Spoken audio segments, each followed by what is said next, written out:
The mask was breathtaking, made of gold and encrusted with gleaming rubies, emeralds, and sapphires. It was far too intricate to have been crafted by the primitive tools of its time. The mask's eye holes were deep and haunting, as if gazing into a void. Dr. Eleanor Markham, the head archaeologist, held it in trembling hands. Something about the mask, its cold, unnatural weight, the way the gemstones seemed to pulse like beating hearts, filled her with unease. "Eleanor, you have to try it on," joked her assistant, Ben, snapping photos. "Absolutely not," Eleanor said, her voice firm but tinged with nervous laughter. "Artifacts like this are dangerous to tamper with. We'll document it and move it to the museum." But deep down, a seed of curiosity planted itself. That night, as the camp slept under the pale glow of the moon, Eleanor couldn't resist. Alone in her tent, she lifted the mask and pressed it against her face. Eleanor woke to screams. Her tent had been torn apart as if by a hurricane. Ben and the rest of the team stood frozen, staring at her in horror. She reached up to touch her face and froze. The mask was still there. "I can't get it off," Eleanor said, panic creeping into her voice as she clawed at the edges. It was fused to her skin. The gold was warm now, pulsing with a rhythm like a heartbeat. Worse, the whispers hadn't stopped. They grew louder, chanting in an incomprehensible language that filled her with dread. By nightfall, Eleanor's reflection in a shard of glass revealed the first signs of transformation. Her eyes glowed faintly red, and her skin, what little could be seen around the mask, was beginning to harden, taking on a metallic sheen. She felt stronger than ever, but the whispers warned her. The price is eternity. The team sought help from local historians who spoke of the Mask of Eternity with hushed voices. It was made by the gods to grant immortality, an elder explained. But immortality is a curse. The wearer becomes the mask, losing their humanity piece by piece. The mask will not rest until it consumes them entirely. Eleanor's nightmares grew vivid. She saw herself in a grand hall surrounded by others wearing masks, their bodies grotesquely twisted. Their laughter was hollow and inhuman, echoing in the darkness. The visions became so real she couldn't tell whether she was awake or dreaming. One night, Ben found her standing motionless outside the camp, staring into the forest. The air around her seemed to shimmer with an unnatural glow. "Eleanor?" he called hesitantly. She turned, her eyes glowing brighter now, and spoke with a voice that wasn't her own. "The gods are watching." Her lips twisted into a smile that didn't belong to her. Desperation gripped the team. They tried everything to remove the mask.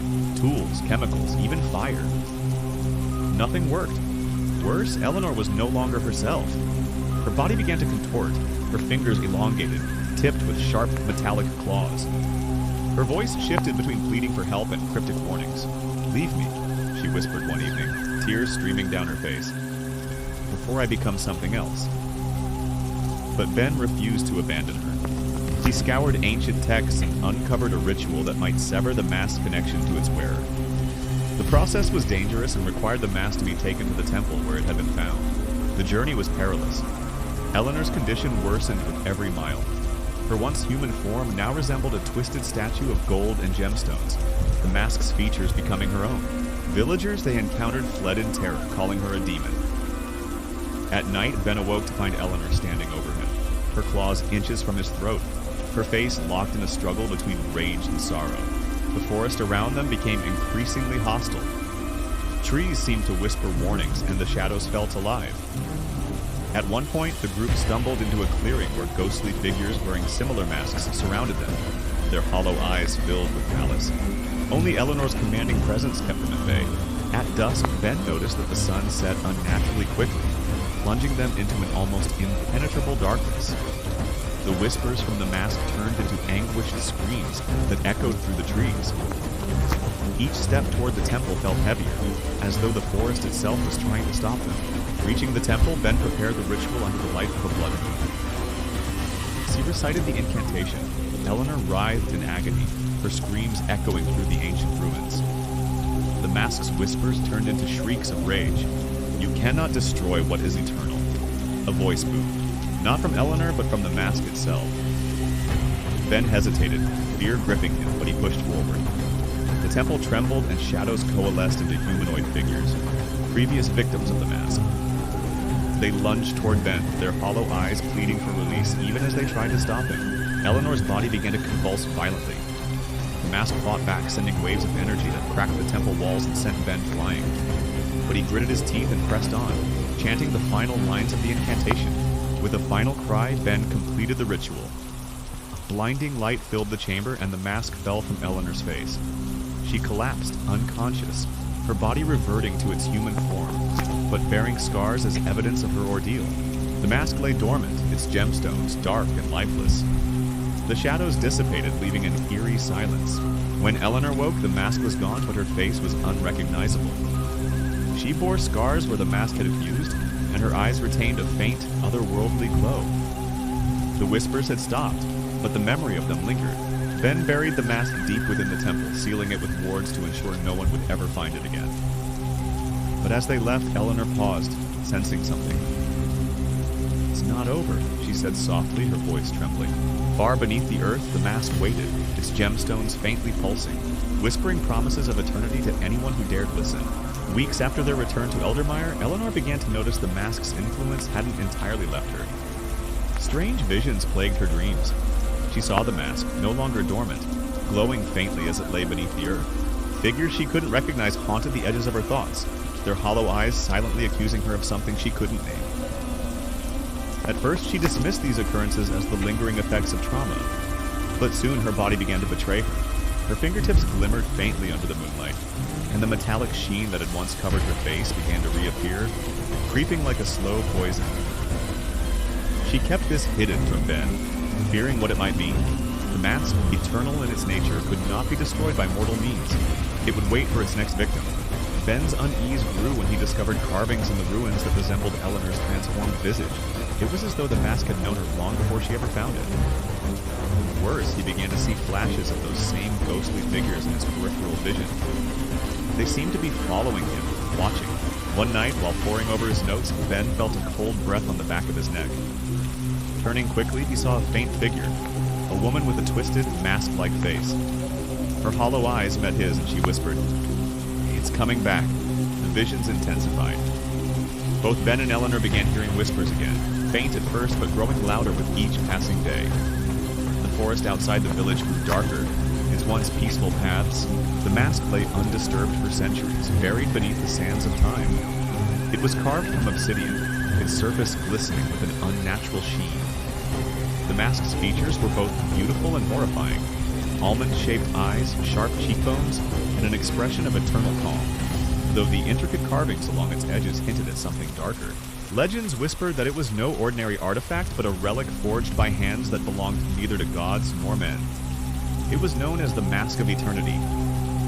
The artifact came into modern awareness when an archaeological team unearthed it in a remote desert ruin. Dr. Evelyn Carter, the lead archaeologist, couldn't shake the feeling of dread that crept up her spine the moment she saw it. But her academic curiosity outweighed her unease. The mask was unlike anything she'd seen before, and the hieroglyphs on the surrounding walls suggested it was used in rituals seeking eternal life. Immortality, Evelyn murmured, tracing a finger along the mask's edge. She didn't notice the faint pulse emanating from it, like a heartbeat too soft to hear but strong enough to feel. For the briefest moment, the air in the chamber grew heavy, as if the artifact itself had awakened. Then came the whisper, a single chilling syllable in an ancient tongue. She froze, her breath catching in her throat. It was as if the mask was aware of her. Evelyn brought the mask back to the museum where she worked, locking it in a reinforced glass case in the artifact storage room. It wasn't long before whispers of its power began to circulate among her colleagues.